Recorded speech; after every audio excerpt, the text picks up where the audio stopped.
Gravação. Professor, Rogério, como é que o senhor está controlando a chamada? Ela é automática.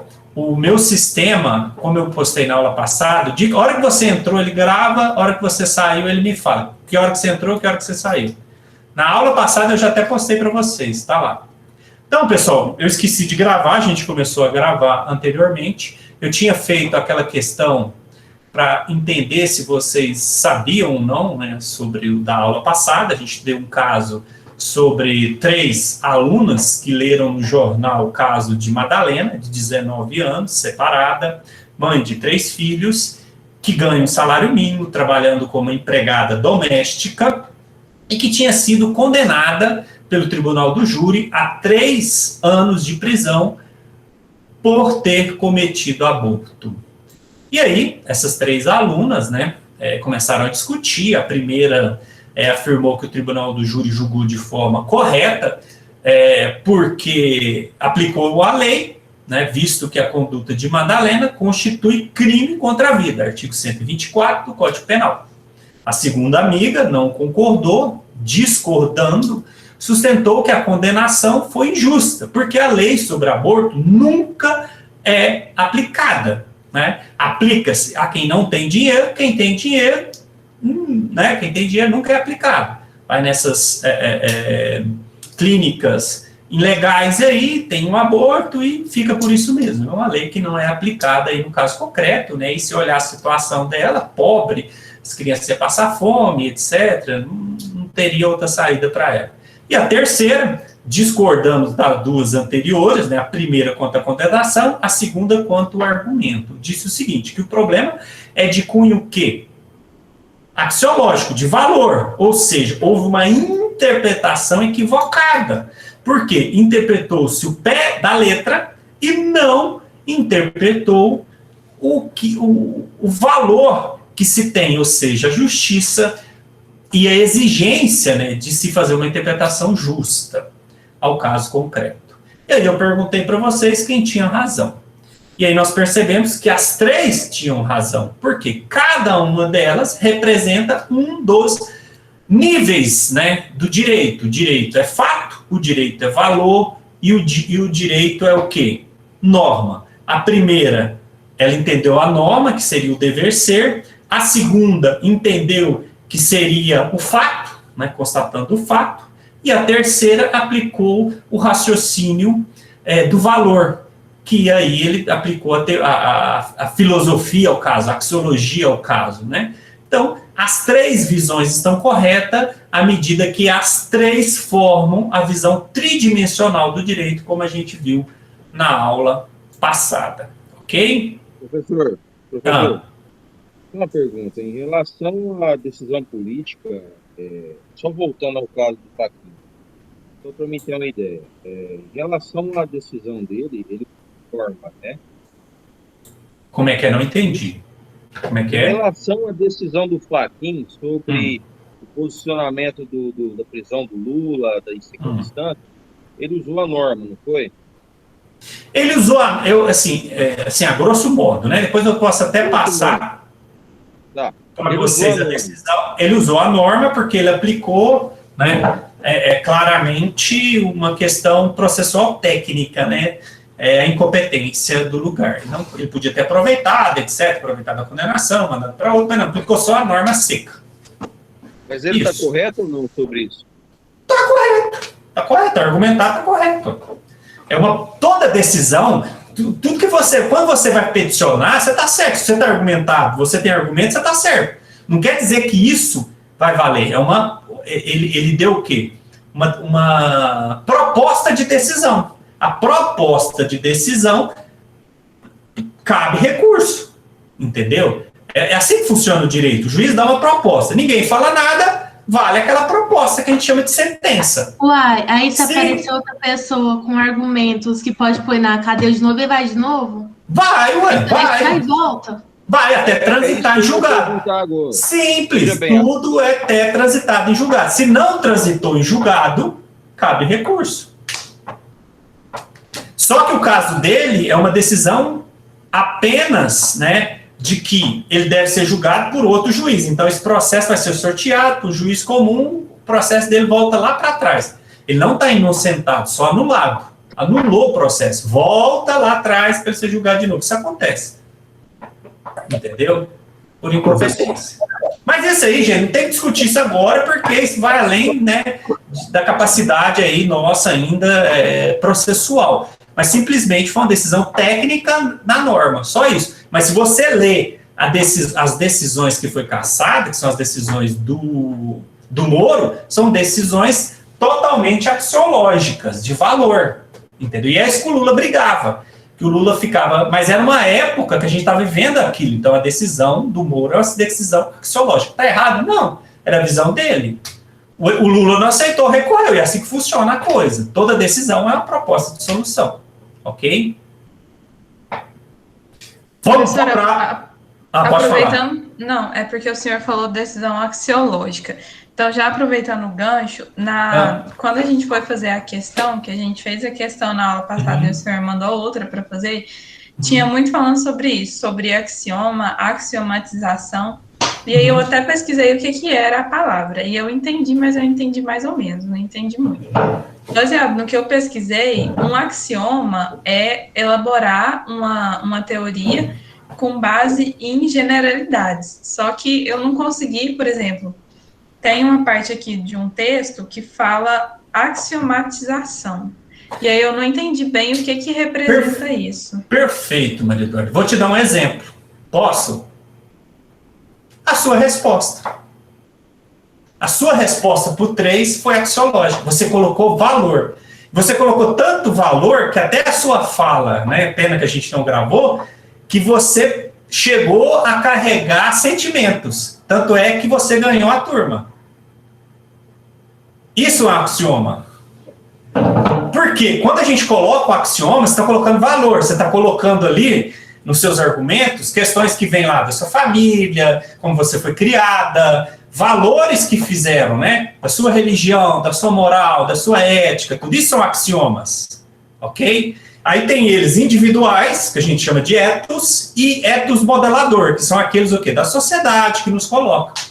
Então, se você perceber, né, quando a gente trata de maneira axiológica, até o tom de voz nosso muda, porque a gente está defendendo com paixão, a gente está defendendo com amor, a gente está defendendo, né? Entendeu? Apesar, quem sabe falar mais sobre isso é o Leandro, que está ali, que é um excelente narrador, e ele sabe, né, o Leandro Souza aí, que trabalha com a voz, trabalha com isso, né? Não sei se você lembra, mas quando você falou, você não carregou sentimentos, você não carregou ideias, você não carregou emoções, Maria Eduarda? Sim ou não? Sim. Isso é um axioma. Isso é um axioma. São somas de valores. Aí entra em várias questões. Várias questões. Só que na gente do direito, a gente tem que colocar o quê? Valores que tem lógica, né? Mas assim, a gente não pode pegar e ir só pelo valor e a gente não só pela norma. A gente tem que usar os três. Fato, valor e norma. Isso aí é de maneira correta. Ok? Pessoal, vocês viram que eu coloquei um material bem completo, com vários vídeos lá para vocês? Sim. Então tá, depois vocês vão assistir. Então eu vou colocar para vocês aquela aula, né? Vou colocar que vocês... pode falar. Eu queria pedir depois para você me adicionar no grupo que tá tendo essa aula, porque eu não recebi o link e até te mandei uma mensagem, já tinha começado a aula. Depois no WhatsApp você manda o seu e-mail para mim. Tive um probleminha para entrar no aula, tava dando um congestionamento agora. E aí depois você me manda. Então tá, beleza.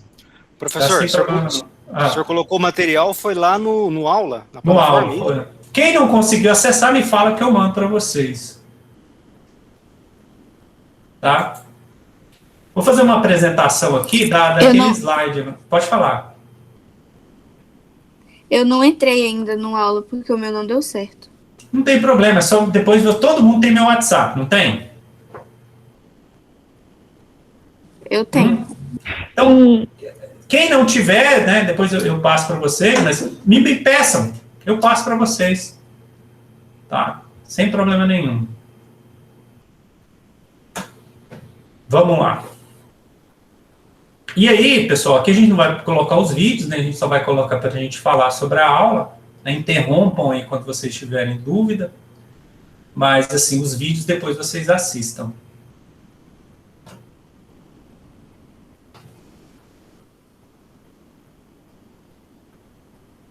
Ué, não está aí na apresentação? Aí. Vamos lá.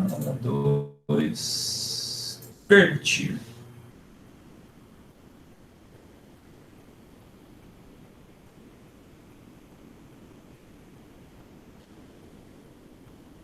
Estão vendo aí? Vocês já estão vendo? Não. Não? Não, professor. Não, você tem uma apresentação. Não, nadinha. Então, peraí que vai, que já tá. Vou fechar a câmera, né? Fechem a câmera também, porque aí vai melhora aí a transmissão. Agora foi. Agora foi.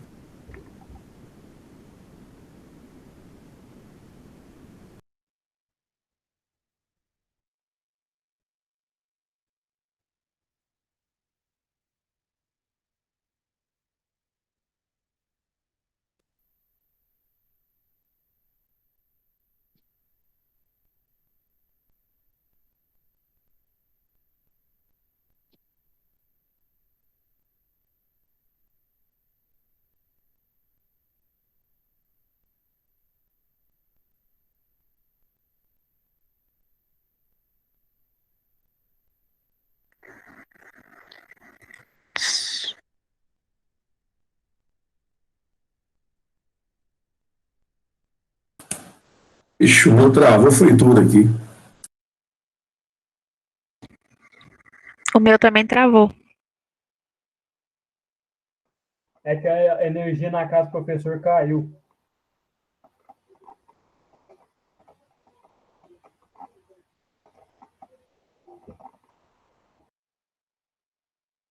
Nós podemos processar a Enel, hein? Estamos perdendo a aula, hein? Calma aí, Rogerinho, calma.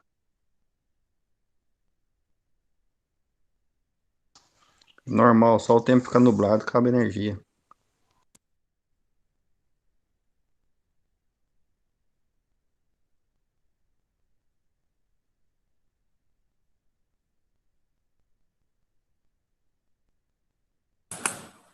Não, daqui a pouco eu tenho uma pescaria de trairão para fazer.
Rapaz, tá feia a coisa.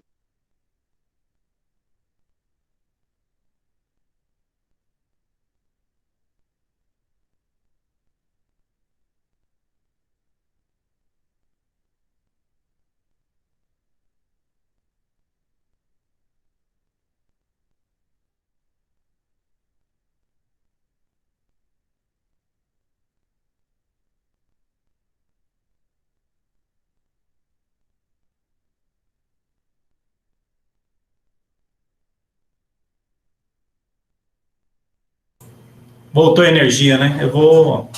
Tudo bem aí, né, pessoal? Vamos lá, vamos tentar compartilhar para a gente começar. Mas assim, bom que tá gravando, que a gente não vai perder. Tem gente ainda que não voltou. Tá, mas aí vai estar gravada, né? Não tem problema, né? A pessoa vai entrando, porque um pouco também a gente vai... até ele voltar aqui. A minha também, de todo mundo, acho que caiu. Complicada essa Enel.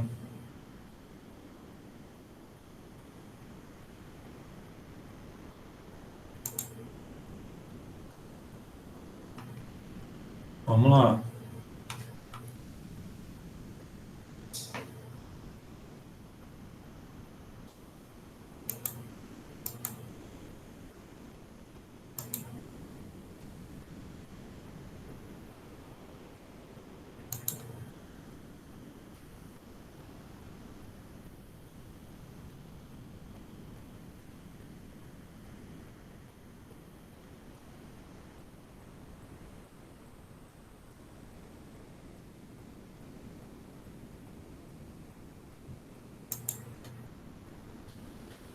Conseguiram ver aí o slide? Sim. Sim, né? Agora sim. Então tá. Ok. Beleza. Fechem o microfone para não ter retorno, só para vocês falarem. Beleza, pessoal. Sei que tá lá para vocês, nem que se coloca, né? Mas é uma questão. Vamos lá, direto. Só queria dar atenção para vocês sobre isso aqui, ó. Essa é a pirâmide. E vocês deveriam levar isso muito a sério, né? Por isso que eu gosto muito que vocês participem. Então, quando você apenas lê alguma coisa, você aprende só 10%. Se você escuta 20%, se você vê 30%, se você ver e ouvir, né, como a gente está fazendo hoje, 50%. Mas se você conversa, se você fala, se você participa, né, 70%. E quando você faz, né, olha para você passa para 80%. E aí também são os efeitos de quando você ensina, né? Por isso que a gente vai também ter algumas aulas que a gente vai ter apresentação, 95% você aprende, ok? Mas vocês vejam isso aí depois. Os objetivos é a gente começar a analisar os mitos, né? Então eu coloquei alguns vídeos que estão aqui, que depois vocês assistam aí em casa, quando tiver o melhor tempo aí para vocês. Ok? Recordando aqui, né? A gente viu na aula passada, então é só uma recordação. A gente viu que o direito, ele consiste no modelo, o direito, ele é o dever ser. Então, esse modelo que a gente coloca de direito é um modelo de ideal, e nós vimos também na aula passada que esse modelo de direito, isso, se vocês analisarem, está até no mapa que a gente fez da aula, que nós temos o homem como ser autônomo, tá? Ele cria o direito, o homem como fim do direito, tá? Ou seja, né? Então, o direito é para o homem. E terceiro, o homem heterônomo. Ele cria para que ele também obedeça. É dentro dessa concepção aqui, essa ideia de direito. Nós vimos também na aula o que seria mais importante para o direito, essa ideia de homem, tá? É a própria ideia de homem, esse dever ser, essa ideia de sociedade, o que eu quero de sociedade, né? O que eu quero de futuro para essa sociedade? E é dentro disso. E o que é mais importante no direito, né? O que mais importa é homem, o que é mais direito? Essa própria ideia, né, esse valor de justiça, né, essa ideia de justiça que a gente busca construir aos trancos e barrancos. E o que é justiça? Essa ideia indefinida, fundamental, né, que a cada dia a gente coloca valores sobre ela, a cada dia a gente muda ela, a cada dia a gente constrói ela. Então ela não é uma coisa parada, estanque, ela é construída e somada de valores que a gente vai conquistando ao longo do tempo. E o que é justiça, né? Justiça são as virtudes, né? Principalmente, como a ideia de direito é a ideia do próprio homem, quando eu falo dessas virtudes, eu estou falando dessa própria ideia, né? Essa própria ideia de prudência, essa própria ideia de justiça, de coerência, de intemperância. Então, o bom homem é aquele que é prudente, é justo, é corajoso e tem temperança. Homem no sentido de sociedade, que não é masculino e feminino. É homem enquanto homo sapiens, é a espécie. Tá? Então é esse ideal que a gente consegue construir. Fala. Qual que é o significado de temperança? É que você não tem extremos, né? Por exemplo, saiu a decisão do Lula. Você fala, que absurdo, não sei o quê. A não temperança, exemplo, Bolsonaro.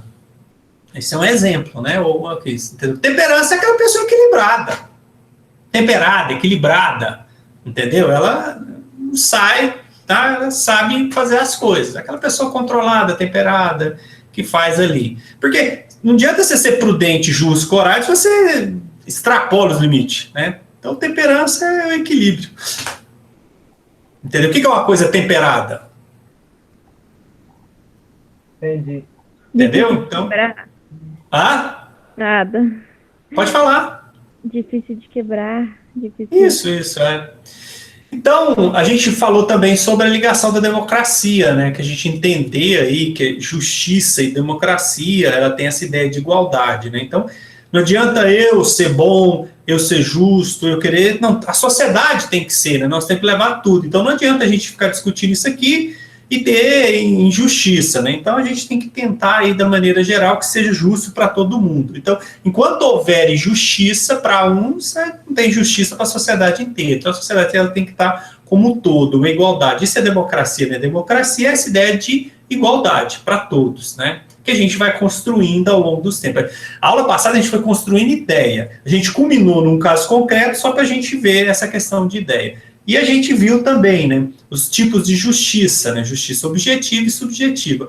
Objetiva é o quê? É a própria lei, é o que está lá, né, são as próprias coisas, a própria justiça, né, objetiva, é os institutos que se coloca, a lei, a norma, etc. E a subjetiva é a virtude, né, que se coloca constante, né, é o que se aplica, o resultado que eu quero no final, né? Justiça objetiva e justiça subjetiva. Aqui, a gente viu aquela ideia, né, de fato, valor e norma. O direito só é quando eu tenho a interligação dos três. A gente pode ter ideias sobre fatos, né, ideias sobre valor, ideias sobre norma, mas o direito tem que ser visto como um todo, não de maneira separada, estanque, mas ele numa visão geral. O exemplo que a gente deu no início da aula foi uma visão só de um deles, né? Por isso que é certo você analisar as três ideias, ok? Que depois vocês assistam esse vídeo, é muito interessante essa ideia, porque às vezes a pessoa pensa, por que eu vou estudar Sócrates, né? Por que eu vou estudar os gregos, né? Então, é super interessante, do Luiz Flávio Gomes, sobre isso aí. Então, a aula de hoje, ela vai começar essa ideia da gente começar a pensar sobre essa ideia de sofia, né? Sobre essa ideia do próprio direito, né? Enquanto ideia de construção do ser humano. Isso não vem de hoje, não vem de agora, né? Essa ideia de justiça, essa ideia ela foi construída ao longo dos tempos. Se a gente olhar, por exemplo, para nós que somos pessoas que veio do direito romano, né, romanística, uma tradição ligado à construção da norma, que é direito grego, né? A nossa sociedade ela é constituída basicamente em três pilares, que basicamente, o primeiro pilar, a filosofia grega. O segundo pilar é o direito romano e o terceiro pilar da nossa sociedade é o cristianismo. Mesmo que você seja ateu, você tem essa ideia.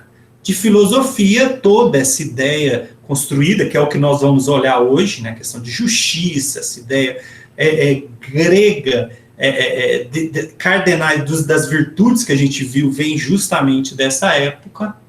De tão bom, os romanos pegaram essa filosofia grega e associaram à sua cultura, o direito romano, que está instituído dentro da nossa concepção do nosso direito, da nossa sociedade, e terceiro, o cristianismo, que traz essa ideia do ágape, né, que é morrer pelo outro, né, isso é normal, todo mundo, né, todo pai morre pelo filho e etc, então esse amor que a gente tem. Então a nossa sociedade, ela é vinculada nessas questões, as questões de direitos humanos vêm dessa terceira pilastra, que é do cristianismo, então nós temos essas 3 pilastras fundamentais do homem ocidental. Então, se a gente fala da nossa cultura ocidental, nós estamos dentro dessas 3 pilastras. Mas ela não é única, e como a gente vai ver hoje, existem outras culturas, outros pensamentos, outros direitos, que eles têm que ser levados em consideração também.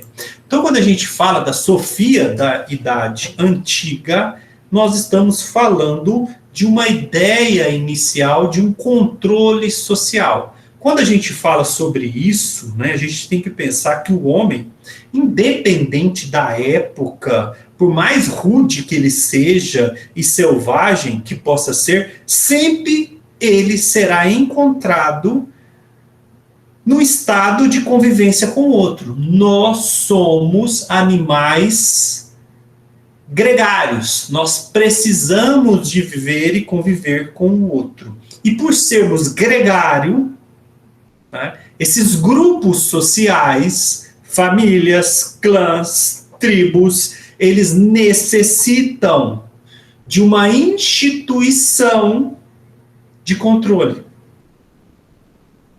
né, para que elas possam crescer, para que elas deixem de ser tribos para serem aldeias, depois cidades e depois estados. Então, o direito surge não só como regra, mas principalmente com a ideia de controle social. Então surge um processo de regulamentação de conduta da sociedade, um controle social. Eu tenho que manter o status quo, eu tenho que manter a estabilidade. Isso é uma concepção de uma sociedade. Se eu não tiver a formação de uma estabilidade, de um status quo, eu não vou ter uma sociedade desenvolvida. Por quê? Eu preciso de um sentido de ordem, eu preciso de um sentido racional de um plano de evolução da espécie humana. Então, para a gente poder deixar, né, para a gente possa sair do estado de uma selvageria, que seria os animais, que eu tenho o alfa, e o alfa luta diariamente para se manter o alfa, né, ou beta, né, quando é a fêmea que luta, para uma ideia de quê? De um controle social. Então, um controle social em nome de um Estado, em nome de uma aldeia, em nome de uma concepção maior. Então, essa acepção da formação do direito é um instrumento. O direito é um instrumento de controle social, até hoje. O direito, ele sempre vai estar vinculado a uma ordem. E não só uma ordem, mas vinculado a uma ideia de controle social. Então, toda sociedade humana, de qualquer época, ela é uma sociedade de cultura, de aspectos normativos, de padrões, de regras, de valores, de institucionalizar modelos. Modelos de quê? De conduta. Então, toda sociedade possui uma cultura, e toda cultura tem um aspecto normativo de conduta. Isso é evidente. Independente, pessoal, da gente pensar, né? Muita gente acha que o direito surgiu com os romanos. Outros falam que o direito surgiu com o Código de Hammurabi. E não surgiu. O direito surgiu a partir do momento que eu tenho um homem em sociedade. Só é possível uma sociedade se eu tiver regras, se eu tiver conduta, se eu tiver esse controle social. Sempre é necessário esse controle.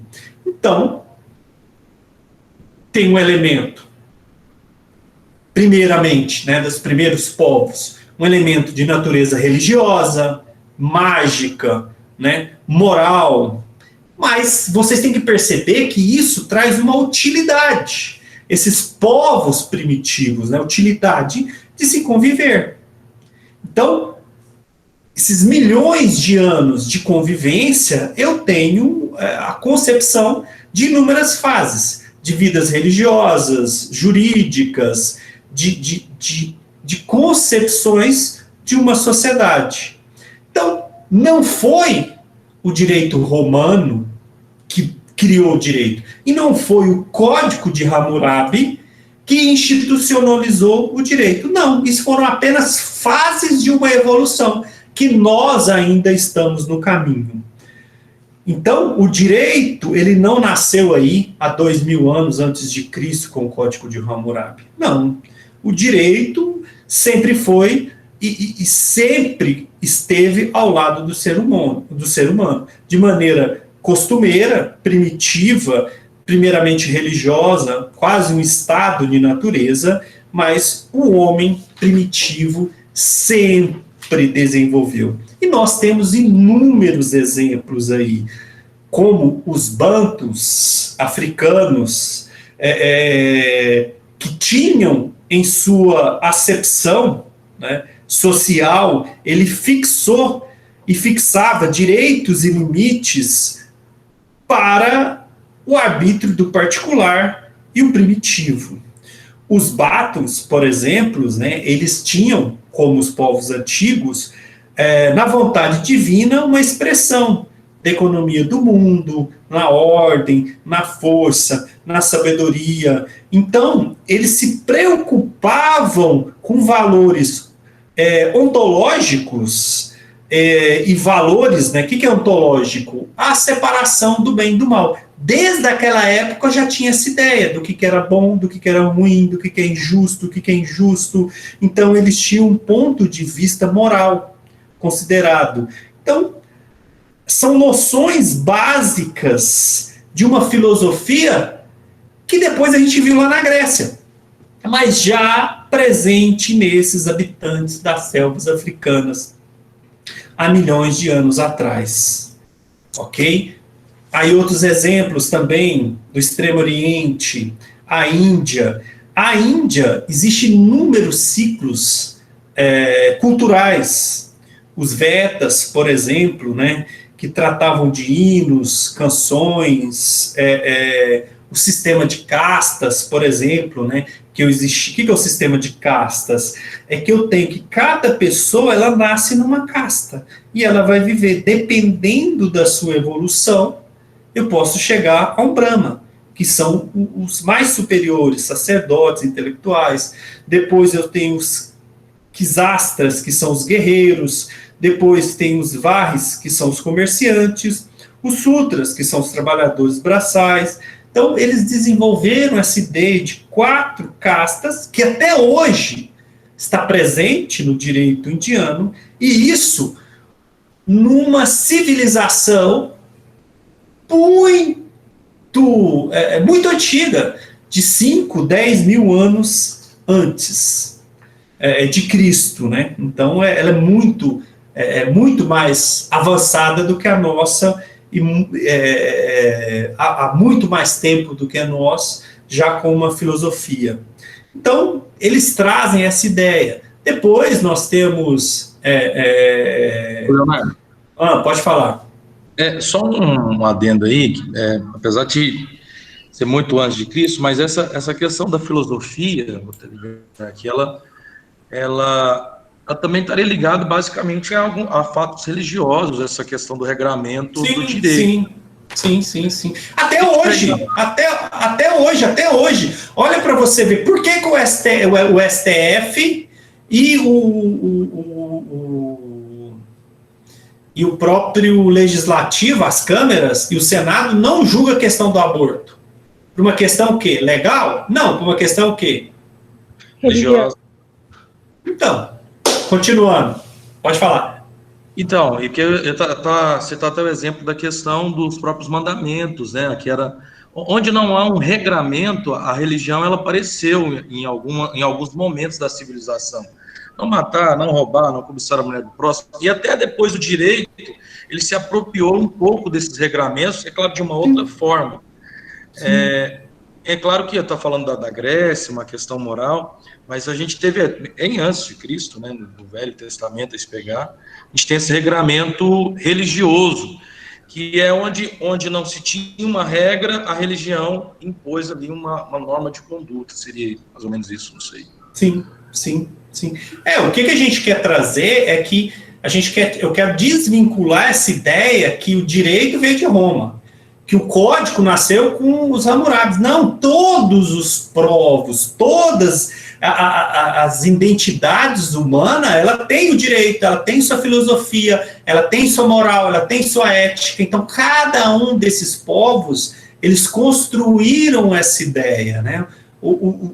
A Índia, né? O budismo, o Dharma, o Karma, inúmeras. Então, eles não vieram. Se você lê, por exemplo, as leis indianas, né, e o fundamento budista, vocês vão perceber coisas que a gente aprendeu na filosofia.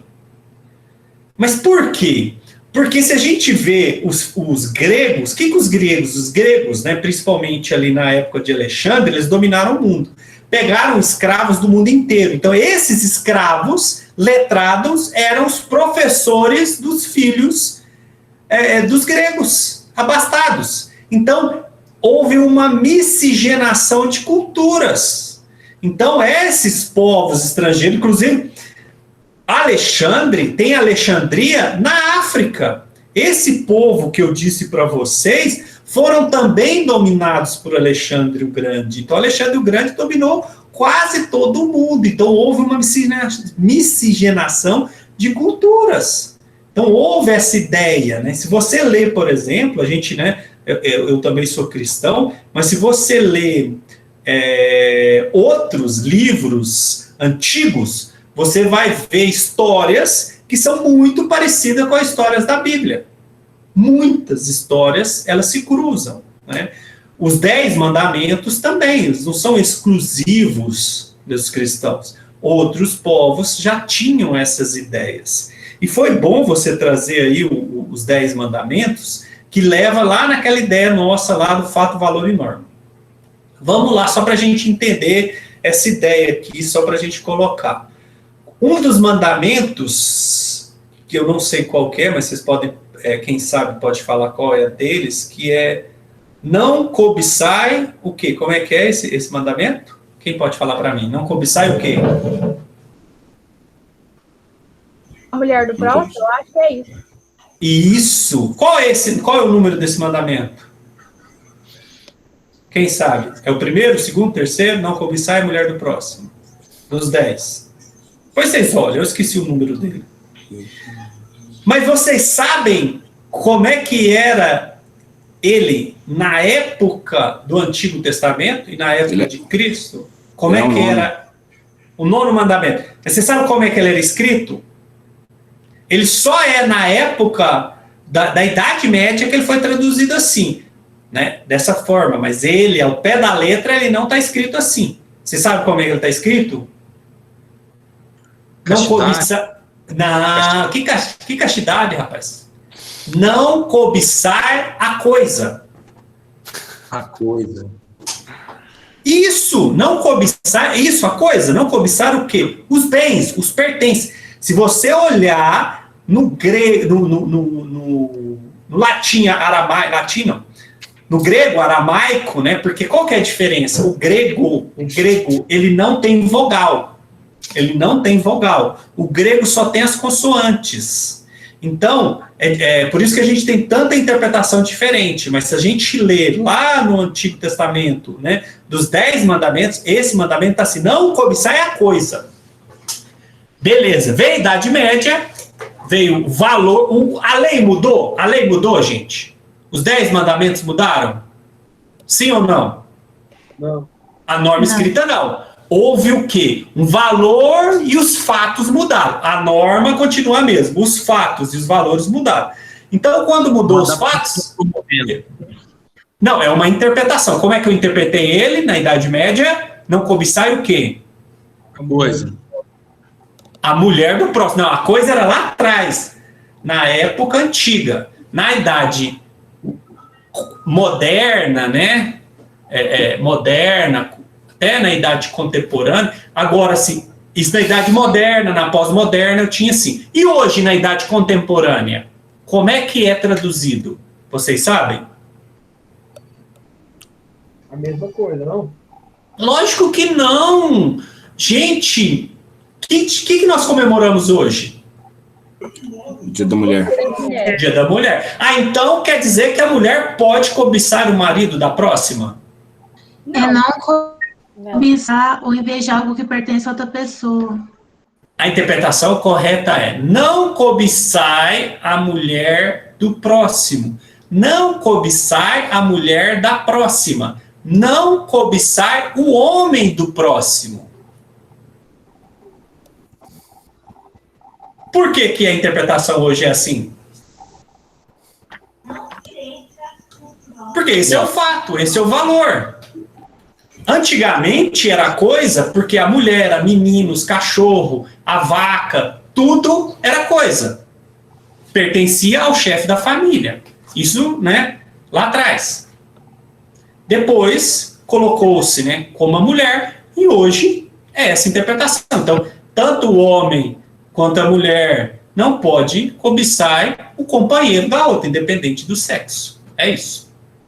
Isso é só para vocês verem esse raciocínio de fato, valor e norma.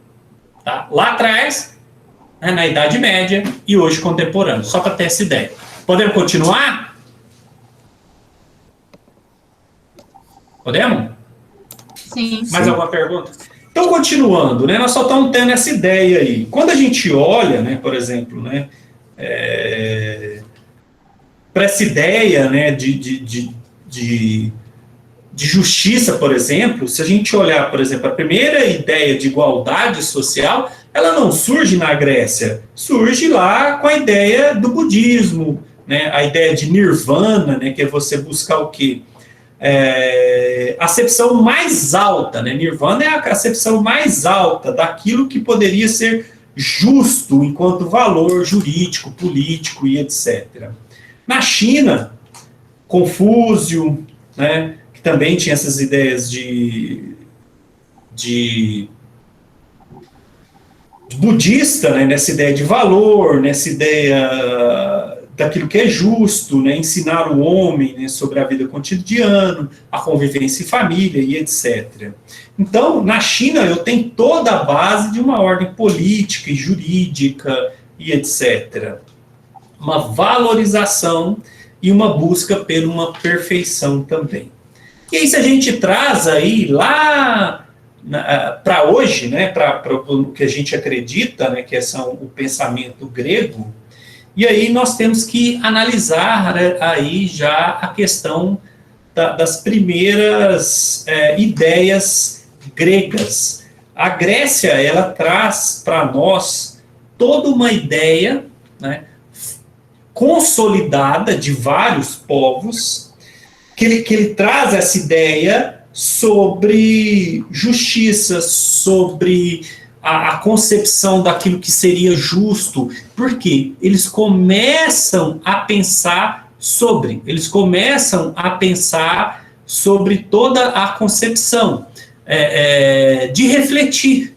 E aí, o que eu queria que vocês entendessem, por isso que eu coloquei alguns vídeos para vocês analisarem, de pensar, por exemplo, né, eu até citei ali Homero, que traz Ilíades, Odisseia, essas ideias sobre o que seria justo, as ideias do homem, né?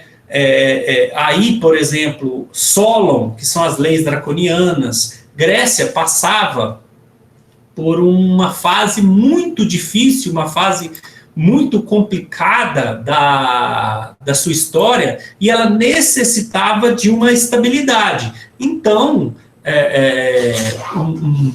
um legislador da época chamava Drácon, Solon, quer dizer, e Drácon, né, Drácon depois Solon fez a adaptação, eles começaram a desenvolver, principalmente o primeiro, que foi Drácon, de uma lei mais dura.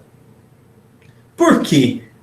estava se perdendo o controle social. A gente não está trazendo toda essa ideia para perceber que o objetivo do direito é se ter um controle social? Sim, eu preciso desse controle social. Então as coisas estavam saindo do controle social. Então Drácon, ele faz uma lei altamente severa. Quase todas as penas eram penas capitais, penas de morte. Por isso que até hoje, quando eu tenho uma lei muito dura, eu chamo de lei draconiana. Vem das leis de Drácon. Pós-Drácon, né, houve já estabilidade, Solon aparece e ele minimiza essa concepção, e aí ele tem uma adaptação, uma modernização da lei de Drácon, e ele ele suaviza, tira inúmeras penas e coloca penas um pouco mais suaves. Inclusive, a partir de Solon é que eu tenho o início da concepção de um crime doloso e o crime culposo no caso de assassinato. E assim por diante, inúmeros outros pensadores, né? Aqui eu coloquei os trágicos, né? Por exemplo, né, que trata de Antígona, de Sófocles, que a gente vai falar sobre isso ainda. E aí, as primeiras escolas, né, as escolas jônicas, né, que é da cidade de Jonas, que traz os primeiros sofistas. Quem que eram os sofistas? Sofistas eram aquelas pessoas que começaram a criar uma retórica, uma argumentação, a falar e defender as suas ideias, que seria o berço aí da filosofia. É lógico que se a gente começar a olhar ou analisar essa ideia, a gente percebe que as primeiras concepções filosóficas eram daquilo que era desconhecido. Primeiro as questões da água, as questões físicas, químicas, depois a matemática, e assim inúmeras ciências que faziam parte da filosofia. Mas, como foi dito aí pelo Leandro, e a gente vem falando, há uma ligação, tanto do direito quanto da filosofia, com aquilo que é religioso, com aquilo que é cultural. E naquela época eu tinha um teocentrismo, ou seja, Deus estava no centro ali de todas as concepções, tá? E isso influenciaria também na questão dos pensamentos. O nascimento da filosofia, né, que é essa ideia de verdade, de construção, né?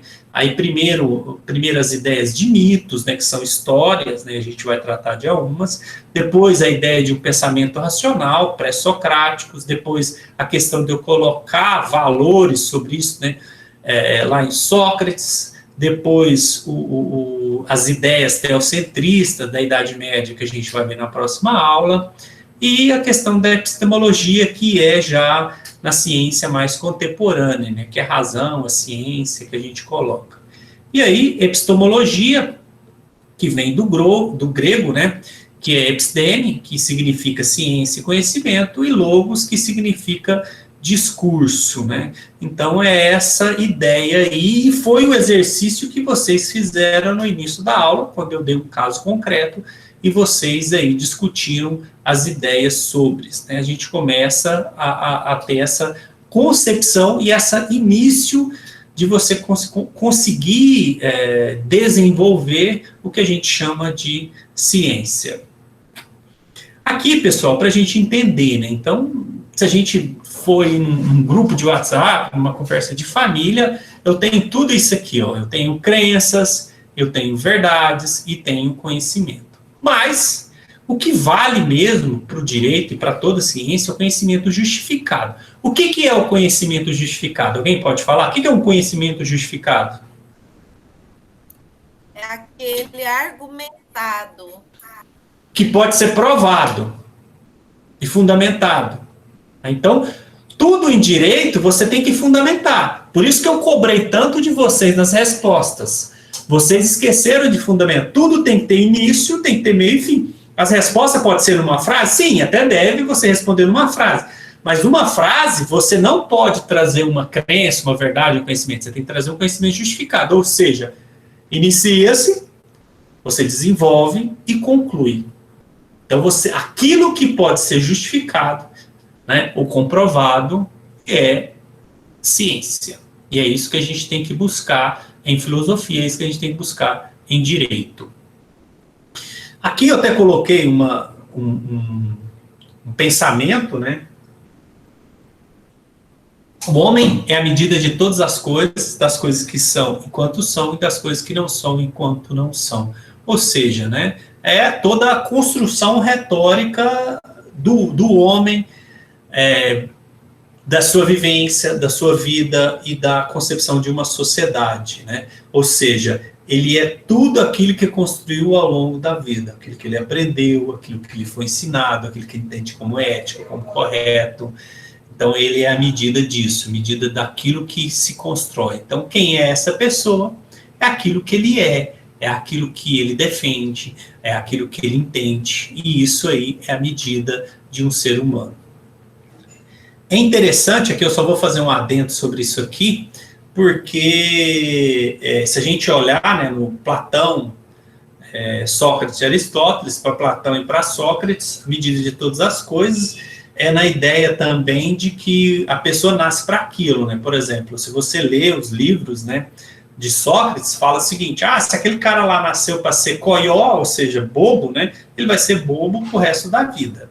Já Aristóteles, né, que é o que veio depois, por último, né, ele fala o seguinte, que o homem aprende, ele pode aprender, então ele deve, né, ser ensinado, ser instruído, a ética pode ser instruída. Então, se ele nasceu para ser bocó ou coió, ele vai continuar se ele quiser. Se ele não quiser, ele vai ser aquilo que ele buscar ser. Tá? E aí, isso a gente tem nos mitos, né? Se você vê nos mitos dos homens, você percebe o seguinte, isso está lá na Teogonia de Hesíodo. Lá na Teogonia de Hesíodo diz o seguinte: quando foi-se criar os homens, né, criar-se os homens, depois da luta entre os deuses, né, os Zeus, contra os titãs, né, uma luta que durou 10 anos, né, venceu os deuses do Olimpo, né, Zeus, e os titãs foram presos e dominados no submundo. Então, entendeu-se os deuses que era necessário que povoasse a terra. Então, ele chamou 2 subdeuses, que era Prometeu e Epimeteu. Um pensava para fazer, e o outro primeiro agia, depois pensava. E disse o seguinte: para aquele que era afoito, você vai criar todos os animais. Aquele que pensava mais ia criar o homem, que era aquele ser que estaria abaixo dos deuses, mas queria dominar o mundo. Então, deram-se a eles 7 dias para que fizesse toda a criação, e eles começaram a criar. Então, o que era afoito começou a criar. Criou um leão e deu a força a ele. Criou a raposa, deu-se a astúcia. O coelho, a rapidez. Ao tubarão, né, agilidade, e assim por diante. A cada animal ele deu um poder, deu a ele um sentido, né, e para cada um deles. E já o outro Deus, subdeus, né, quer dizer, ele começou a pensar, passou 1 dia, 2 dias, e aí no 6º dia, ele resolveu criar o homem depois de tanto pensar, né? Então, do barro, criou-se o homem, e aí,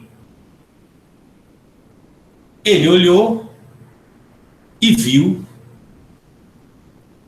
que o outro Deus tinha gastado todos os poderes. Não tinha poder nenhum para dar para o homem. E aí? E agora? Se ele podia, ele tinha que entregar aquilo, né? Ele tinha que entregar. Então, a única coisa que cabia a ele foi escondido no Monte Olimpo e deu ao homem o fogo e deu ao homem apenas o poder de poder ser aquilo que ele queria, de dar ao homem uma condição, de buscar aquilo que ele pretendia. Resumindo a história, todo animal, ele nasce com um poder. Uma aranha faz uma teia, um cachorro vai latir, um gato mia, o sapo sapeia. E o homem? Ele nasce sabendo o quê? O cavalo, uma vaca, já nasce andando. Um tubarão, ele já nasce matando. E o homem? Nasce para aprender, não sabe fazer nada quando nasce. Então não sabe fazer nada. Mas ele pode ser o que ele quiser. Se ele quiser nadar, ele pode ser um grande nadador, se ele quiser correr uma maratona, se ele quiser, enfim. Então, isso é um mito, né? Está lá na Teogonia de Hesíodo, né? Da história da criação. Mas, em síntese, então o homem é a medida daquilo que ele queira, que ele busca, que ele faz, que ele constrói, ele busca o que ele quer. Então o homem, ele não sabe nada.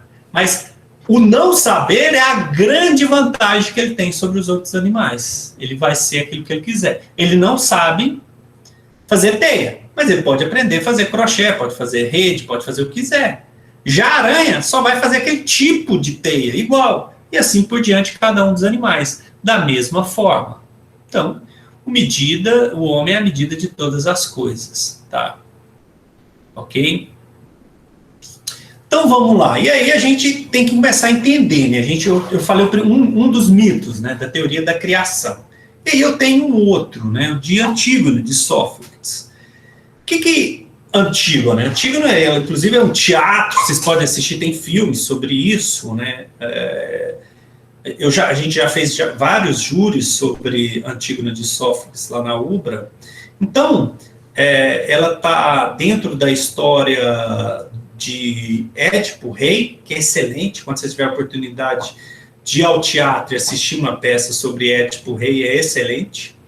E aí ela tem uma ideia, né? Eu tenho lá o início, a morte, né, de dois filhos, Édipo e Etéocles e Polinícios, né? Filhos de Édipo, que se matam mutuamente pela luta de terra, pelo trono de Tebas. Com isso, né, sobe ao poder Creontes, que é o tio, parente próximo da linhagem de Jocasta. Então, o seu primeiro Édipo, ou seja, sua primeira lei, dizia respeito ao sepultamento dos irmãos, porque funcionou da seguinte forma. O rei Édipo, quando ele teve uma visão, e ele disse o seguinte, falou, olha, o seu filho, quando crescer, ele vai te matar e vai tomar a sua mulher, e aí ele tem toda essa história, né? E aí, né, resumidamente, depois vocês leiam toda a história, os dois irmãos ficam longe um do outro, né? Etéocles mora em uma cidade-estado e Polinices fica em Tebas. Os dois se degladiam pelo controle de Tebas. E na luta, os dois morrem, um pela espada do outro. Mas um morre defendendo Tebas. E o outro morre para derrubar o reino de Tebas. Então, primeira lei de Creontes foi que não se poderia, de maneira nenhuma, sepultar os irmãos. Então, essa história é a história de que a irmã, né, ela luta pelo direito dela de poder enterrar o seu irmão. Porque um foi enterrado com honras. E o outro, pela lei, né, a lei, que foi colocada, ele não poderia ser enterrado. Então, esse mito, ele fala, né, essa história fala de duas coisas: do direito positivo e do direito natural.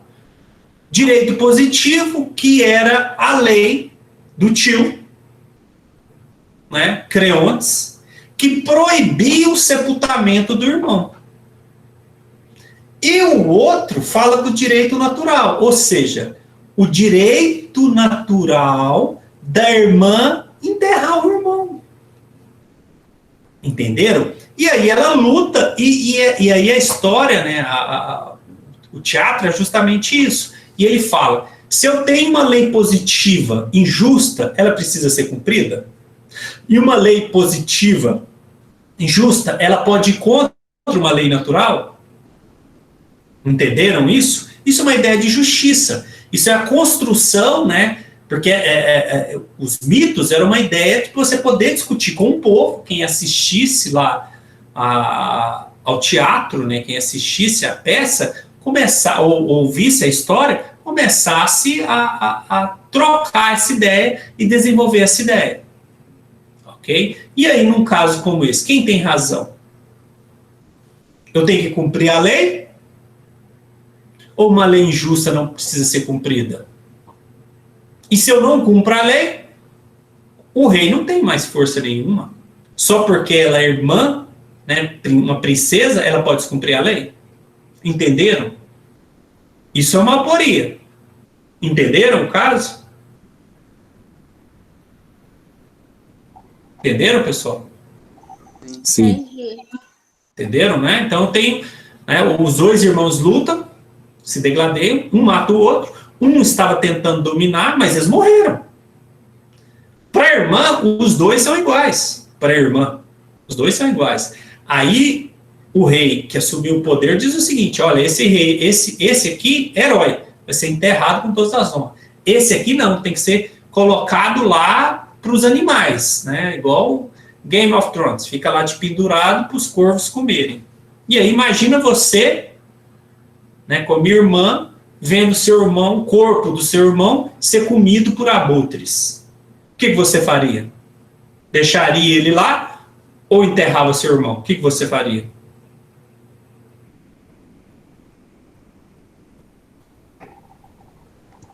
Ia querer enterrar, é lógico, né? Entenderam? Então era... Enterrar. Entendeu? E por isso ela foi morta, né? Entenderam? Então essa é a ideia do direito positivo e do direito natural. E você acha que isso não existe hoje? Você acha que isso é fora da nossa realidade? Existe. Me falam, citem aí um país que vocês acham que é muito democrático, um país assim que você fala, nossa, esse país é um país democrático, justo. Quem vocês acham que é um país justo, de lei justa? Os árabes. Roubou, eles amputam a mão. Não. Um país assim democrático. Suíça, por exemplo. Os Estados Unidos. Então tá, Estados Unidos. Ok. A lei lá positiva dos Estados Unidos, né, vai lá proteger. Imaginem uma pessoa, um cubano, foge de Cuba ou de qualquer outro país. Ele tenta entrar nos Estados Unidos. Ele está passando fome. Ele precisa trabalhar. Na onde que ele está não tem trabalho. Ele não tem o direito natural de sobreviver, de trabalhar, Tem. Mas o direito positivo não permite que ele entre. O direito positivo prende ele e deporta. Não é a mesma coisa? Sim. Não é a mesma coisa? Quantos morrem tentando pular o muro? Quantos morrem na travessia? É a mesma coisa. São deportados, famílias inteiras, com crianças, etc. Na Suíça, na Inglaterra, pode falar.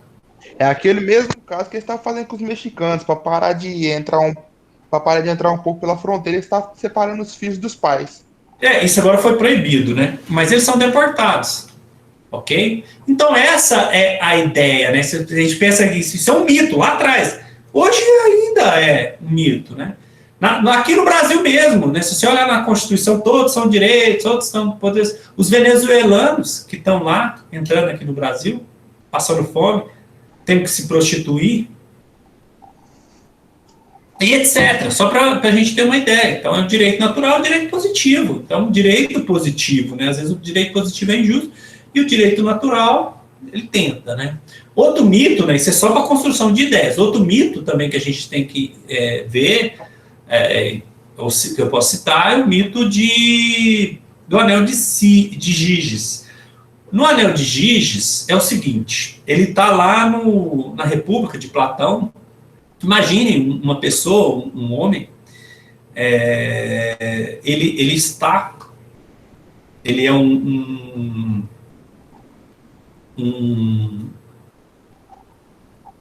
pastor de ovelha, e ele está lá pastorando lá na sua ovelha, pastorando suas ovelhas e tal, e aí ele percebe que existe uma furna, um buraco onde ele está. E ele olha que uma das ovelhas dele caiu naquele buraco. Ele entra lá para salvar a ovelha, como todo pastor. A hora que ele entra, ele vê lá que tem um esqueleto dentro daquela furna, né, que é um buraco, a caverna. Aí ele vê lá aquele esqueleto. E ele percebe que o esqueleto tem um anel. Ele vê, acha bonito o anel e coloca. Coloca o anel e vai embora, viver a vida dele. Passado algumas semanas, o rei chama todas as pessoas, alguns representantes de cada setor, para fazer uma reunião. Uma das pessoas que ele chama é Giges. Giges é uma pessoa representada, é uma pessoa ética, uma pessoa moral, uma pessoa que é benquista na sociedade, tanto que ele representa perante o rei todos os pastores. E ele vai lá discutir. Aí eu tenho os pastores, representados pelos Giges, eu tenho lá os criadores de cavalos, os ferreiros, né, cada um deles representados. Eles estão discutindo lá o que é melhor, o rei está pensando em tal, o que eles vão fazer, e etc. E aí começa aquela reunião, começa a falar, e tá como todo mundo aí, né, na internet aí, achando a aula chata, e começa a mexer no anel. Quando ele vira o anel, ele coloca a pedra para dentro do anel, porque está mexendo o dedo naquela reunião lá. A pessoa que estava do lado do Giges olha para ele assim e fala, ué, cadê o Giges? E o Giges, sem entender, achando que está brincando, o pessoal, ué, cadê o Giges, cadê o Giges? Ele gira o anel, a pedra vai para cima novamente, o pessoal se espanta, fala, Giges, aonde você estava? O que Giges descobriu? Que o anel dele tinha um poder. Qual o poder que o anel dele tinha? Da invisibilidade. Ele se torna invisível, ele tem uma força. Então, acaba a reunião, Giges vira o anel, faz de conta que vai embora, fica dentro do castelo, mata o rei, mata aquelas pessoas que dominavam o rei, toma a rainha e se torna rei. Isso Platão falando. Quando Platão conta esse mito de Giges, o que ele está querendo dizer? Que as pessoas, que o ser humano, quando ele imagina que ele não está sendo visto, quando ele imagina que ele não está sendo notado, que ele imagina que o direito não o vê, ele se torna uma pessoa má. Platão entende que aquela pessoa, se ela não sente que ela vai ser dominada, ela faz coisas que ela não faria se ela tivesse sido notada. Ele só faz aquilo porque ele não vê. Essa é a ideia de Platão. Entenderam? Vocês entenderam essa ideia? E você acha que essa ideia que Platão colocou é longe da nossa realidade? Não. Por que não, Jefferson? Por que não? Porque Se você quer conhecer um homem, dê a ele o poder. Então, se você der o poder... Não é essa ideia de poder. É a ideia de você não ser visto. Vou te dar um exemplo, Jefferson. Quando tem aquelas... bate um carro, por exemplo. Ninguém de vocês furta. A maioria das pessoas, olha, são pessoas boas, não furtam. Mas aí tem um acidente. Tomba uma carreta. Ou então você vê aquelas pessoas saqueiam. Pessoas de bem entram em loja e saqueiam quando tem aqueles tumulto. Ou quando tem uma batida. Vai lá e coisa que não vai fazer diferença nenhuma. Vai lá e pega 2, 3 caixas de cerveja num acidente. O cara lá morreu. Porque ele acha que ninguém vai ver ele. Se tiver filmando, ninguém faz isso. Entenderam? Se tiver alguém, mas ele tá lá, vai lá todo mundo. Essa é a ideia. Então a pessoa, quando ela não está sobre esse envolto, né, do direito, do domínio do direito, ele se torna uma pessoa que ele não é. Essa é a ideia do anel de Giges, de Platão. Que depois é discutida por Aristóteles. Aristóteles fala não. Depois por Kant, né, que a gente vai ver no futuro. Aristóteles fala não. Na verdade, a pessoa, ela sempre foi má. É que ela nunca teve oportunidade. Né? Essa é a ideia de Aristóteles, a ideia de Kant. Mas aqui Platão tem essa outra ideia. Né? Platão, Sócrates, essa ideia. Fala, não, aquela pessoa se torna mal quando não está sobre o direito, sobre essa ideia, né, de domínio. Ok? Mas o anel de Giges traz essa ideia. E na internet é uma ideia, é sobre isso. Quando a internet surgiu, as pessoas utilizam a internet, muitas pessoas, elas cometem crimes na internet porque elas acham que não pode ser vista, porque ninguém vai ver ela. Ao vivo ela não tem coragem, mas na internet ela tem. Exemplo, rede social e comentários de Facebook, Instagram. Pessoalmente a pessoa não tem coragem, mas ela vai no Facebook e fala coisas absurdas, né? Coisas... Entenderam? Então é essa a ideia do anel de Giges. Ok? Entenderam? Sim. Sim. Negócio pessoas hoje ok. Professor. Hoje em dia as pessoas, principalmente em grupo de WhatsApp, né? Nós vimos muito as pessoas falar daquilo que elas pensam. E na realidade, na sua frente, ela não tem coragem, mas como ela está no grupo, ali ela cresce, a personalidade, ela parece a personalidade real dela. Eu acredito isso assim.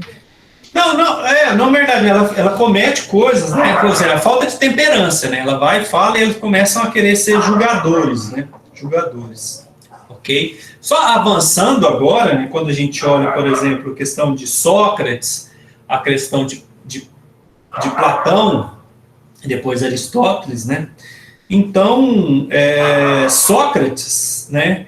Ele, na verdade, ele nunca escreveu, né? Os livros que a gente tem de Sócrates, Platão que escreveu. Então, a gente não sabe se foi Sócrates mesmo que falou, ou se foi Platão que falou, né? Então, assim, a gente não tem ideia. Mas o que a gente tem de Sócrates, né, escrito por Platão, ele fala o seguinte, que a ideia de justiça é uma ideia de que o homem, ele é uma questão elevada da dignidade. Por isso que ele coloca a máxima, né? Qual que é a máxima de Sócrates? Conhece a ti mesmo. Ou seja, se eu conheço a mim mesmo, eu conheço o limite. Eu conheço até onde eu posso ir. Eu conheço o que eu sou.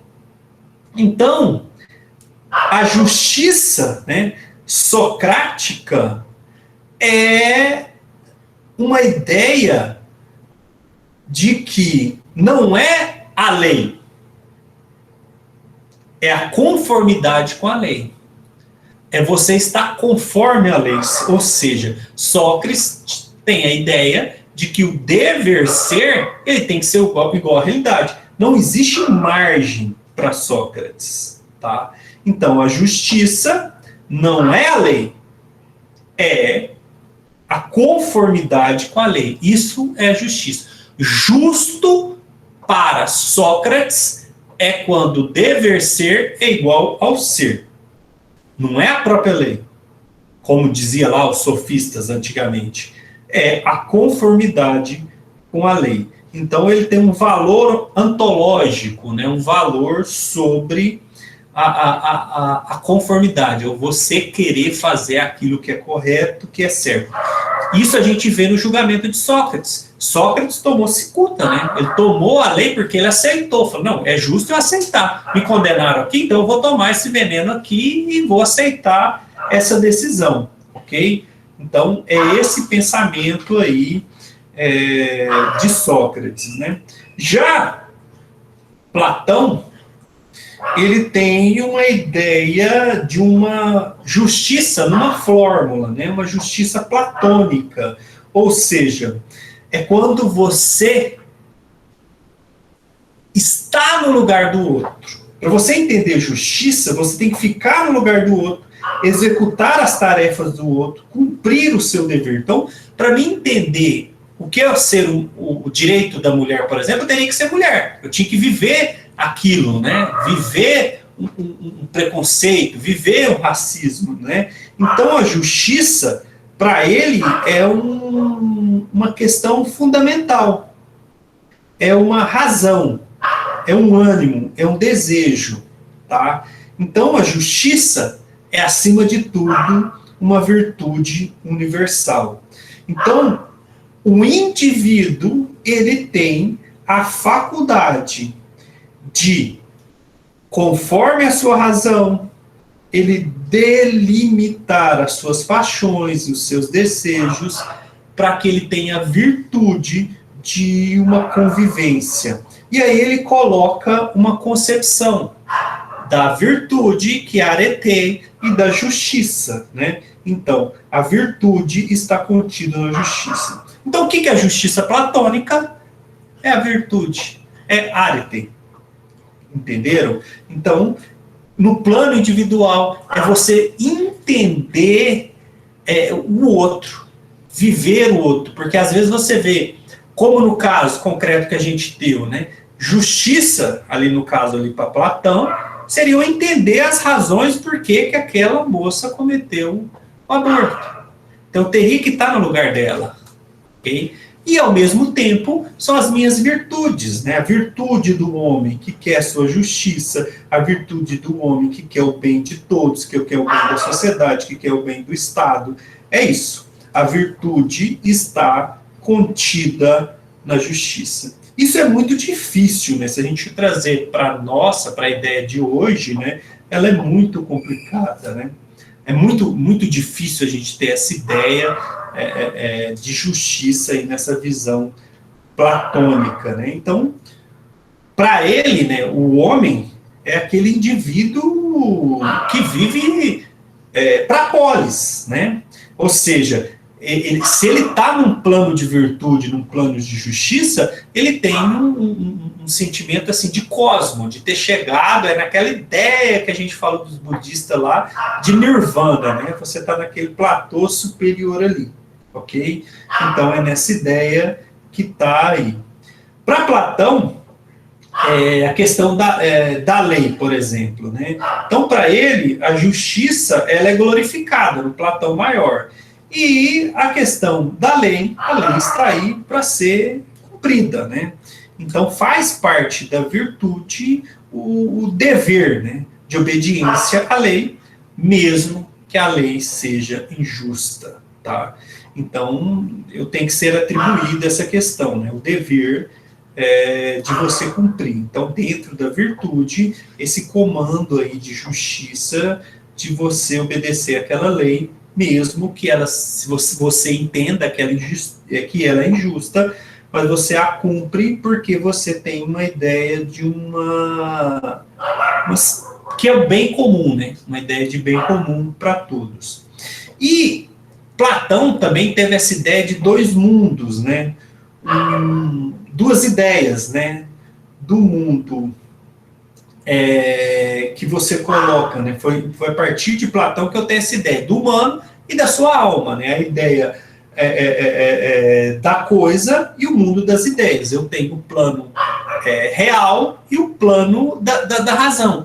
Então, foi a partir de Platão que antes não tinha, né? Hoje você tem, a gente tem essa ideia, né? A gente tem essa consciência que eu tenho eu que está aqui, e o meu outro eu, que é a minha razão, né? Às vezes aquilo que eu penso e eu não externo para fora, né? Mas são duas pessoas completamente diferentes, né? Então a ideia de cada ser humano, ele tem aquele mundo da aparência e o mundo do ser, tá?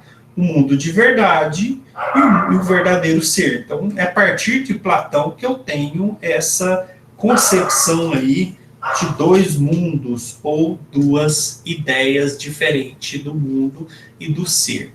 O eu e o eu que as outras pessoas verem no mundo para fora. E ele coloca também a ideia, né, do mundo das ideias. E é dele a Caverna de Platão, que todo mundo viu, até coloquei uma do Maurício de Souza, que é muito legal e traz essa ideia. Ele coloca aí um mundo, e é o mundo que a gente vive. O mundo que a gente vive, na verdade, ele não é um mundo verdadeiro. O mundo que a gente vive é um mundo que nos permite que a gente vê. Então, é um mundo de sombras, né? Aquilo que a gente consegue perceber.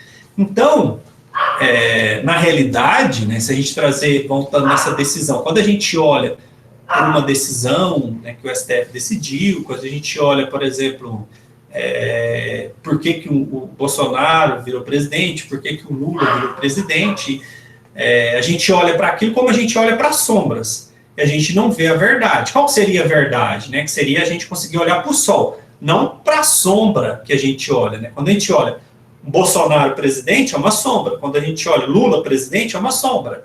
Uma decisão do STF é uma sombra. Mas qual que é a verdade? Perguntar. Né? É como a gente olhar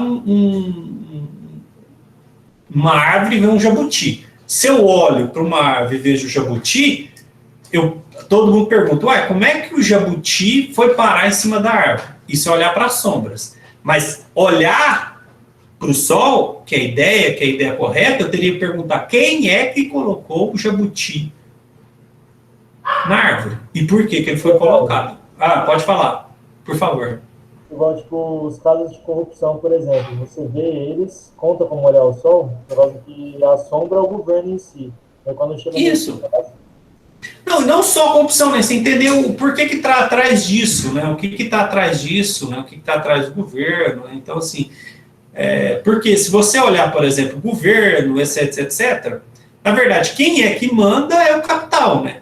Não é o governo, é o capital. Então, a ideia é o capital. O resto que a gente olha é sombra.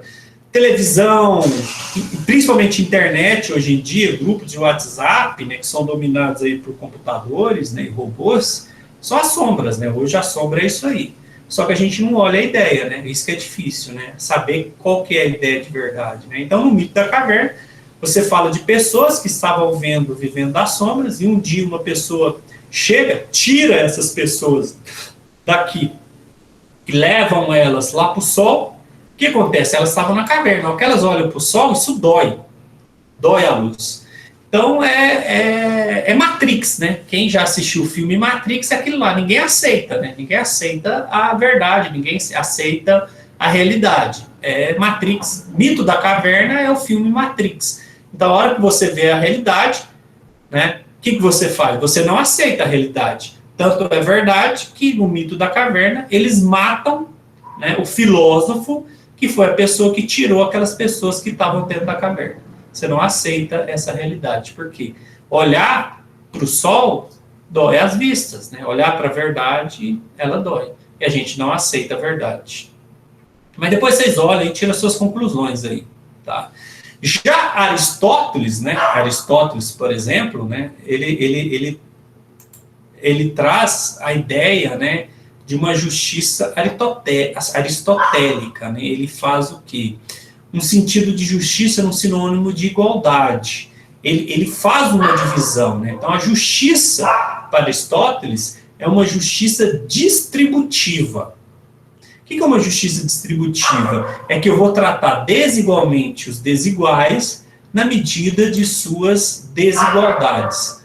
Para Aristóteles, né, eu tenho que perceber isso, né? Para Aristóteles, eu vou pegar e vou olhar. Eu tenho uma igualdade, né, uma justiça comutativa, que são todos iguais. A lei coloca todas as pessoas de forma iguais.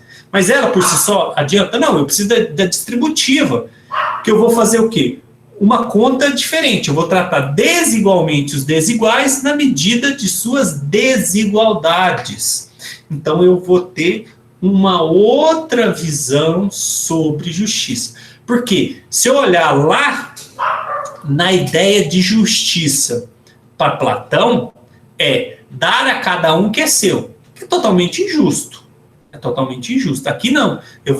A justiça vai ser distributiva. Eu vou dar na medida das desigualdades. Ok? Então, é duas fórmulas de justiça. Esse binônimo.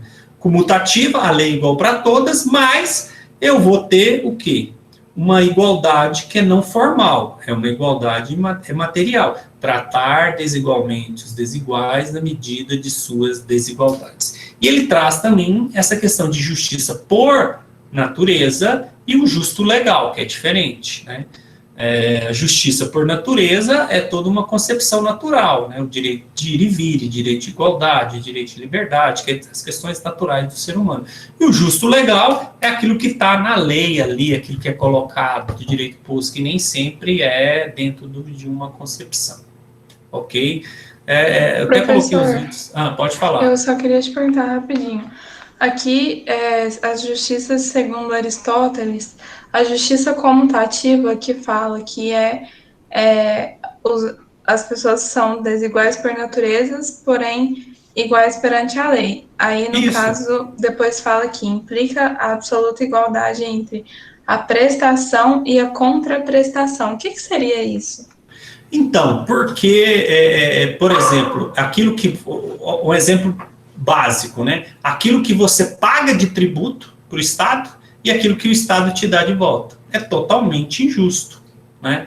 A contraprestação do Estado é injusta. Então, é nesse sentido que ele está falando. Eu não posso ter uma igualdade apenas comutativa. Eu tenho que ser distributivo. Se eu for comutativa, eu vou dar a cada um que é seu, ou seja, para o rico, riqueza, para o pobre, pobreza. E aí eu falo, opa, não pode ser comutativa, né? A lei é igual para todos. Então, isso hoje em dia, o moderno é isso.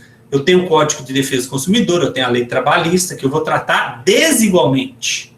Eu vou dar vantagens, né, vantagens jurídicas para o consumidor, para o empregado. Por quê? Porque é uma desvantagem entre eles.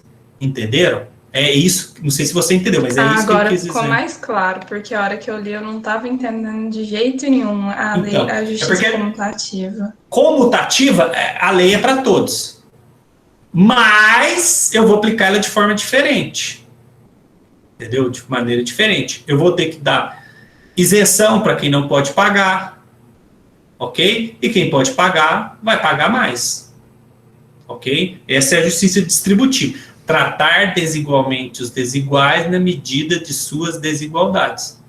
Eu tenho que tratar isso de maneira desigual. Espera, porque entre a distributiva e a comutativa. Comutativa igual, é aritmético. Igual. Todo mundo é igual. Todas as pessoas são iguais perante a lei, homens e mulheres. A lei é para todos. Mas ela tem que ser distributiva, ou seja, as mulheres não podem ser tratadas igualmente os homens. Se eu tiver um concurso para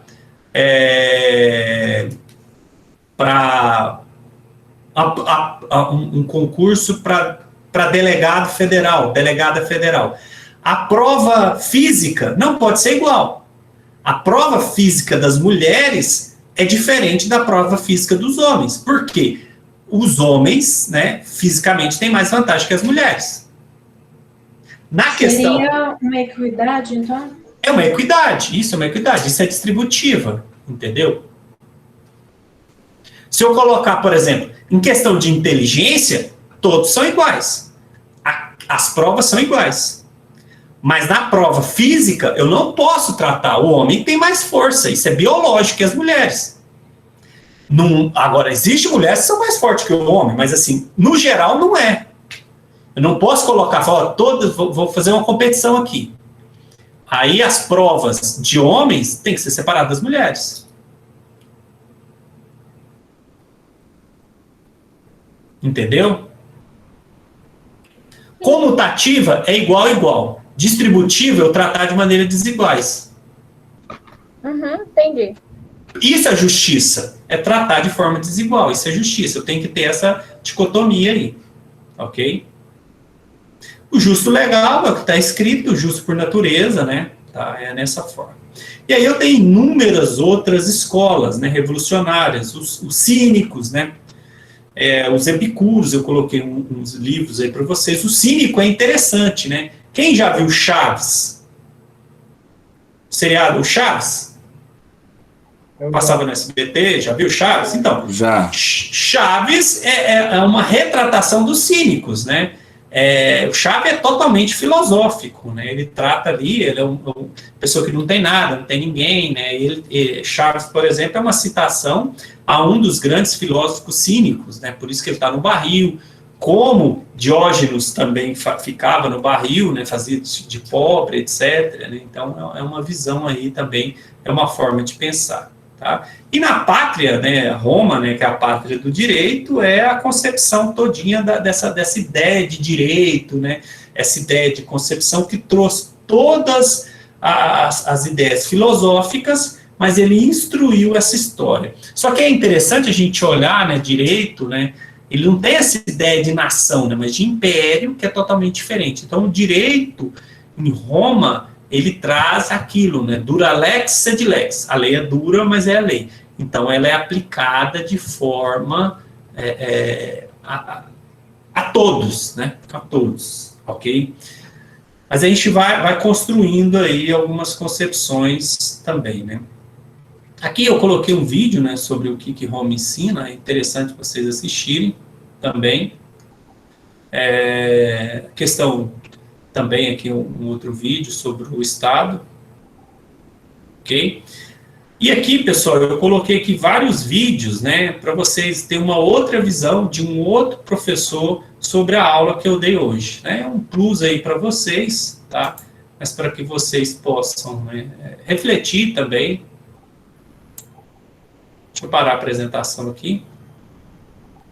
Mas, enfim, sei que a gente... Acho que... Falei muito, mas... A lei para inglês ver entra no divorcer, né? Não. Isso... A lei para inglês ver é uma ideia, assim... Isso vem da tradição nossa mesmo, né? Isso aí isso é mais parte sociológica do que filosofia. Em sociologia. Por quê? Se a gente lê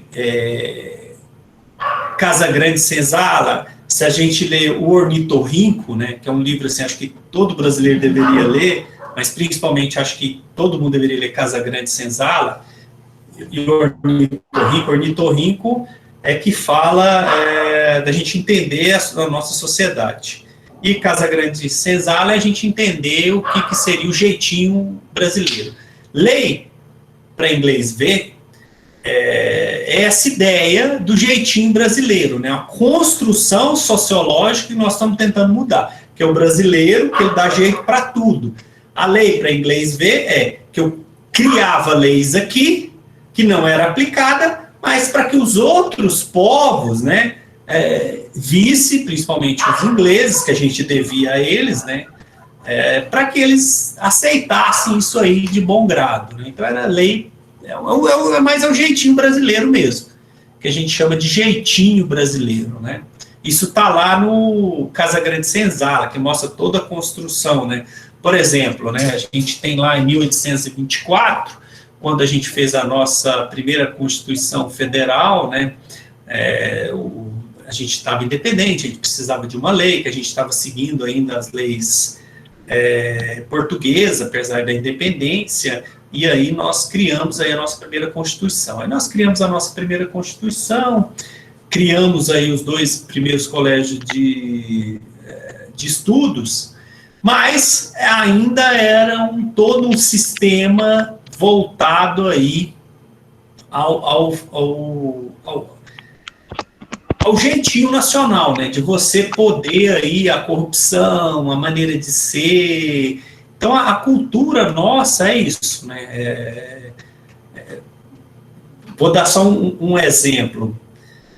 eles, lá atrás, para que as leis portuguesas fossem cumpridas no Brasil, eles trouxeram lá de Portugal recém-formados em direitos, aplicadores de direitos. Aí eles chegaram aqui no Brasil, começaram a aplicar a lei para que eles, né, aplicassem a lei, aplicassem da maneira certa e tal. Chegou aqui no Brasil, qual que foi o jeitinho brasileiro? Eram pessoas que tinham formado em direito, mas eles não tinham dinheiro. Os senhores feudais, né, os senhores feudais, os senhores de engenho, né, que aqui não tinha senhores feudais, tinha de engenho, o que eles fizeram? Trataram com que as suas filhas casassem com essas pessoas, casassem com esses aplicadores de direitos. Para quê? Para que eles pudessem ser influenciados e aplicassem a lei da forma com que prestigiasse os brasileiros, e não os portugueses. E aí, o que diz? A lei era só para inglês ver. Tá? Então, são os jeitinhos brasileiros, né, de sociologia em todos os sentidos. E o próprio Gilberto Freire, o próprio Gilberto Freire, ele coloca também que isso começa a mudar quando os próprios filhos da Casa Grande Senzala, do senhor Engenho, enviam seus filhos para estudar na Europa e acabam tendo uma visão de um novo mundo, né, de um mundo diferente. Então, isso lá na frente, isso acaba sendo no pé, né? Isso mesmo. Mas é isso. Mais alguma pergunta, pessoal? Eu queria fazer uma pergunta fugindo do contexto. Por favor. Voltando para a questão do Faxin do Lula.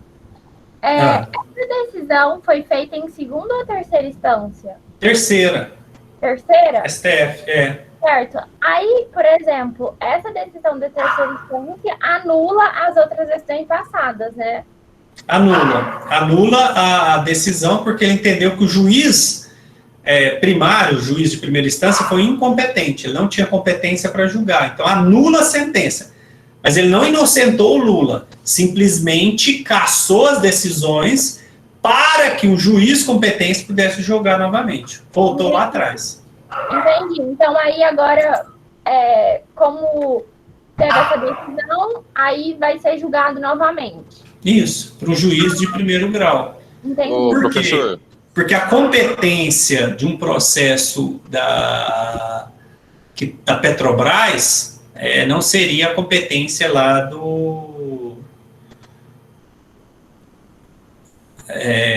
de Curitiba. Sim, pode falar. Professor, é o seguinte, não sei se é fake news ou não, eu acompanho um pouco sobre isso. Está falando que até o Procurador-Geral da República vai entrar com recurso sobre essa decisão. Claro que vai. Toda decisão é uma proposta de solução, você não precisa acatar. Toda decisão é uma proposta.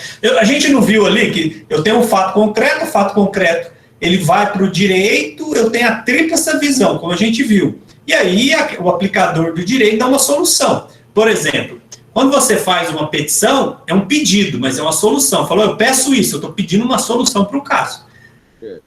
A outra parte... Eu entendi, só que assim, a parte da Procuradoria-Geral da República, cabe a ele entrar com recurso? Ou a qualquer um. Outra, qualquer um a eles? Qualquer pessoa. Tá bom. Qualquer um que está lá no processo pode recorrer, eu não posso aceitar. Tá? Certinho. É isso. Tá. E, por exemplo, como todo cidadão que ainda não foi julgado, significa que ele, teoricamente, é inocente. Seria isso, ele está livre para fazer, até se candidatar, no caso, se isso é constitucional, isso, sim, claro. Entendi. Eu estava pensando sobre isso, já que ele pode se candidatar de novo, se ele acabar ganhando algo em 2022, ele vai ganhar imunidade ou as investigações vão continuar normal, o julgamento? Não vai ter investigação mais, porque acabou, né? O processo dele continua. Aí, se ele for candidato, ele for julgado lá atrás, pode ser que reverte também. Isso aí tem que acontecer para a gente ver, entendeu? Mas ele pode ser sim. Pode suspender, aí vai ter a decisão de quem pedir, de quem entender, né? Entendeu? Se ele lá na frente é condenado, mas vai demorar, né? aí é outra história. Mas vamos ver os desdobramentos, né? Se essa é uma decisão, vai ter um recurso aí.